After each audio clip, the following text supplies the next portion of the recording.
Hyderabad Narsingi double murder కేసులో కీలకమైన విషయాలు వెలుగు చూస్తున్నాయి. హత్యకు గురైన బిందుకు వివాహమై 3 పిల్లలు ఉన్నట్లుగా పోలీసుల విచారణలో తేలింది. వనస్థలిపురంలో భర్తతో కలిసి నివాసం ఉంటుందని గుర్తించారు.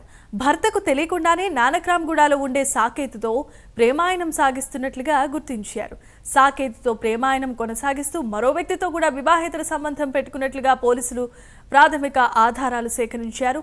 ఏకకాలంలో 3తో బిందు ప్రేమాయణం నడిపినట్లుగా పోలీసుల దర్యాప్తులో వెల్లడైంది. తన భార్య కనిపించడం లేదంటూ బిందు భర్త 10 రోజుల క్రితమే వనస్థలిపురం పిఎస్లో ఫిర్యాదు చేశాడు.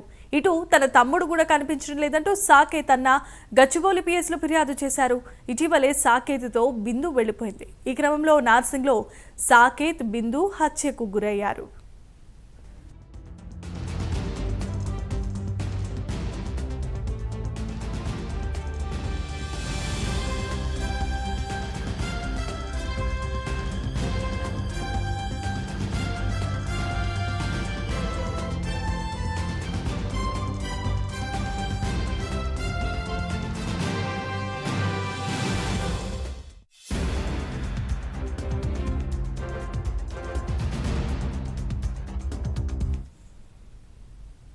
హైదరాబాద్ నార్సింగ్ డబుల్ మర్డర్ కేసులో కీలకమైన విషయాలు వెలుగు చూస్తున్నాయి. హత్యకు గురైన బిందుకు వివాహమై 3 పిల్లలు ఉన్నట్లుగా పోలీసుల విచారణలో తేలింది. వనస్థలిపురంలో భర్తతో కలిసి నివాసం ఉంటున్నట్టుగా గుర్తించారు. భర్తకు తెలియకుండా నానక్రామ్గూడలో ఉండే సాకేత్తో ప్రేమాయణం సాగించింది.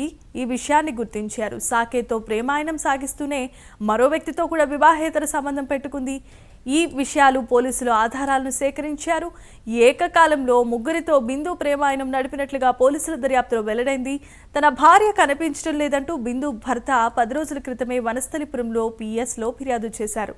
ఇటు తన తమ్ముడు కనిపించడం లేదంటూ సాకేత్ అన్న కూడా గచ్చిబౌలి పిఎస్లో ఫిర్యాదు చేశారు. ఇటీవలే సాకేత్తో బిందు వెళ్లిపోయింది. ఈ క్రమంలో నార్సింగ్లో సాకేత్ బిందు ఇద్దరు హత్యకు గురయ్యారు.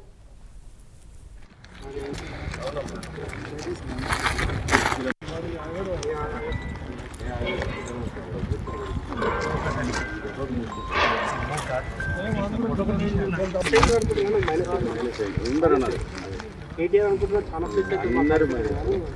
దెబ్బకు వాళ్ళు మైనస్లో పడ్డారు.